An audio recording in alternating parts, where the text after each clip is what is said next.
How are you? My name's Guy Bloom, and I am the creator, author, manager of an organization called Living Brave Leadership.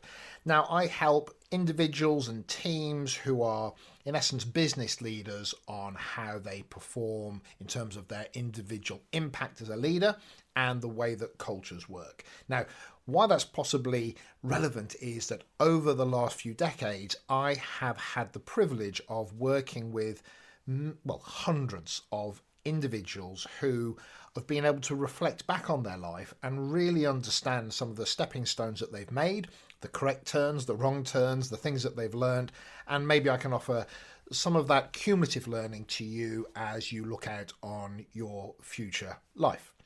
Now, here's the thing I've really come to understand. Some of us have a real sense of vocation. I want to be a doctor. I want to be a vet. I want to be a fighter pilot. It doesn't matter what it is. But when you know what you want to do, then the criteria for getting there are probably relatively well set out.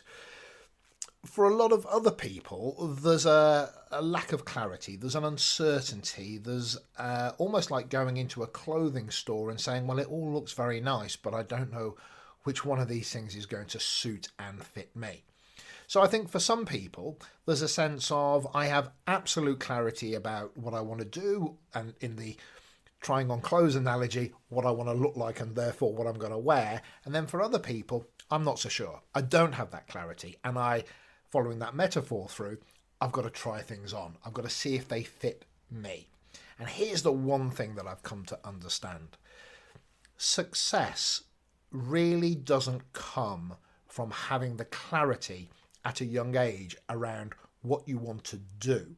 The most important factor is the kind of human being I want to be.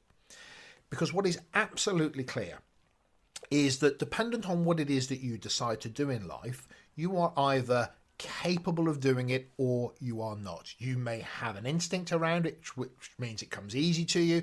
You have to work really hard to get the craft and the competence to be able to do it. But once you have, in essence, put a tick in the box that says I have the competence, or people can see that I will have the competence in this thing to maybe employ me, whatever that is, well, actually, there's quite a lot of people that can fulfill that criteria. The real question is, for an organisation, for example, do we want this person to come and work for us? Do they look as if they're going to be able to fit into the team? Are they going to, at some times, do what it is that they're told, but also hold their ground and have opinions and offer their thoughts into the room? Are they going to be submissive, or are they going to be a troublemaker, or are they going to be somebody that can find the balance of realising that now is the time to contribute, but now is the time to hold space on a thought or an idea and be curious and to bring challenge into a room? So here's the thing. It is the individual mechanics of you as a human being that will always shine through.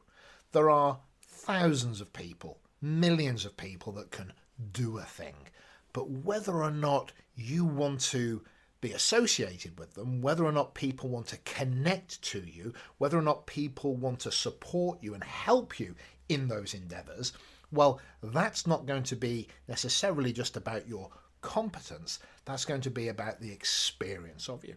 So that's the one thing I'd like to offer you. If you know where you're going to go, well, go there and don't be afraid to change. I often deal with people that have spent a lot of time getting into a role and then suddenly think, actually, I don't know if this is the thing for me. Well, don't be afraid to change. And if you don't know what you want, fine, that's okay. But here's the thing. As you try these things, try your best, obviously. Try and be the best at it. I absolutely am a believer that if you want to make cupcakes, just make the best darn cupcakes that there are, and there will be people that want to buy them from you. So whatever you go into, try your best at it. Try your best at it. And if you try 1, 2, 3 things, that's okay. Don't be a quitter. Don't be somebody that gives up too quickly, but put the effort in. It must make sense to you. Go for it. But here is the defining factor. It is the experience people have of you. It is your reputation. It is, in essence, your brand. It is the story of you that people will be talking about and will want to associate with. So work on yourself, reflect, keep a journal, seek the opinion of others. How did I do there? How am I doing? What should I pay attention to? Where did I have real impact? Maybe where was I not so effective? Do not shirk, do not be scared of, do not be fearful of seeking feedback and doing something about it from people that you respect. And if you don't like receiving feedback, push yourself. Become comfortable asking those questions. How did I do? What could I have done better? Not everybody's going to be right, not everybody's going to be accurate, but if you ask enough people, there'll be a balance of opinion that you can then work with.